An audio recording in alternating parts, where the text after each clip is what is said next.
అన్న అన్న అన్న అంటే మంగ్లీని మీరు దగ్గర నుంచి చూసిన వ్యక్తులు కదా, అవునన్న మంగ్లీ గురించి అవునన్న. చెప్పాలంటే ఏం చెప్తారన్న? అంటే ఇంతకుముందు అంటే నేనైతే మంగ్లీకి అయితే ఇలాంటి డ్రగ్స్ ఇవి అలవాట్లు అయితే ఏం లేవు. ఉమ్, కానీ తర్వాత ఇక ఇట్లా ఎట్లయిందో మరి నాకు అర్థం కావలేదు.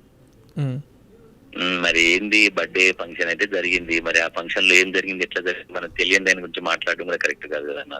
అన్న అన్న అన్న అంటే అయితే మంచి సింగర్ గా పేరుంది. ఉమ్, ఒక మంచి అతి పేద కుటుంబంలో పుట్టి అంచెలంచెలు వెతుకుంటూ గొప్ప పేరుని ప్రతిష్టను సంపాదించుకుంది. ఉమ్, మంచి హోదాలో మంచి ప్లేస్ లో ఉంది, నలుగురికి ఆదరించే స్థానంలో ఉందని అంతవరకే తెలుసు. ఉమ్. కానీ ఇక పర్సనల్ అన్నట్టుగా ఈ బర్త్డేకి ఏం జరిగిందో అది మనకు తెలియదు అన్నది ఆ విషయం అయితే. అంటే ఈ సంస్కృతి మనం ఎక్కువ సినిమా రంగంలో చూస్తుంటాం, సినిమా వాళ్ళు తీసుకోవడంలో అవును, చూస్తుంటాం. అవును. కానీ ఈ సంస్కృతి కళాకారుల దగ్గర కూడా వచ్చిందా?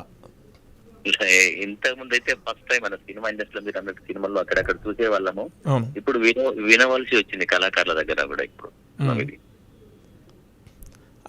అంటే కళాకారులు అంటే ఒక అంశాన్ని బోధిస్తారు, ఆదర్శవంతంగా ఉంటారు, వాళ్ళు పాడే పాటలు మెసేజ్ ఇస్తారు, అంతే ఆదర్శవంతంగా ఉంటారని చెప్పేసి అనుకున్నారు. కానీ పాడేటోళ్ళు కూడా పాడి పాడి పాడైపోతున్నారు అని చెప్పేసి మాట్లాడుతున్నారు జనాలు. అన్న అన్న అన్న అదేనే అసలు న్యూస్ చూస్తున్నా, అన్న కానీ ఏం మాట్లాడాలో కూడా అర్థం కాలేదన్న. అర్థం అవడం కూడా లేదు. ఉమ్, అది విషయం అయితే అది ఎట్లా ఏం జరిగింది, ఇట్లా ఫంక్షన్ అయితే బర్త్డే అయితే చేస్తున్నట్టు ఇప్పుడు టీవీలో మీరు అన్నట్టు నేను కూడా కొన్ని వీడియోలు చూశాను. ఉమ్, కానీ అది ఏమి ఎట్లా అనేది ఏం మాట్లాడడం దానిగారు. ఇక మీకే తెలవాలన్నా ఇక ఎట్లా జరిగిందో ఏందో తెలియదు. బర్త్డే ఫంక్షన్ అయితే జరుపుకుందు. ఉమ్.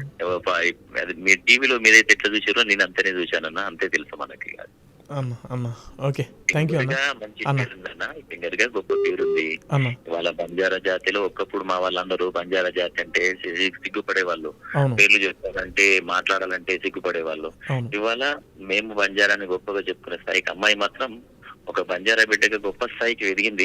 అవును. కానీ ఇలా ఎందుకు వచ్చిందో ఏం జరిగింది అనేది కూడా నాకు ఇక మాటలు రావడం లేదన్న. మరి బర్త్డే ఎట్లా జరిగింది, ఏం జరిగింది, అవును. మరి ఇది ఎట్లా జరిగిందో అది తెలియదు.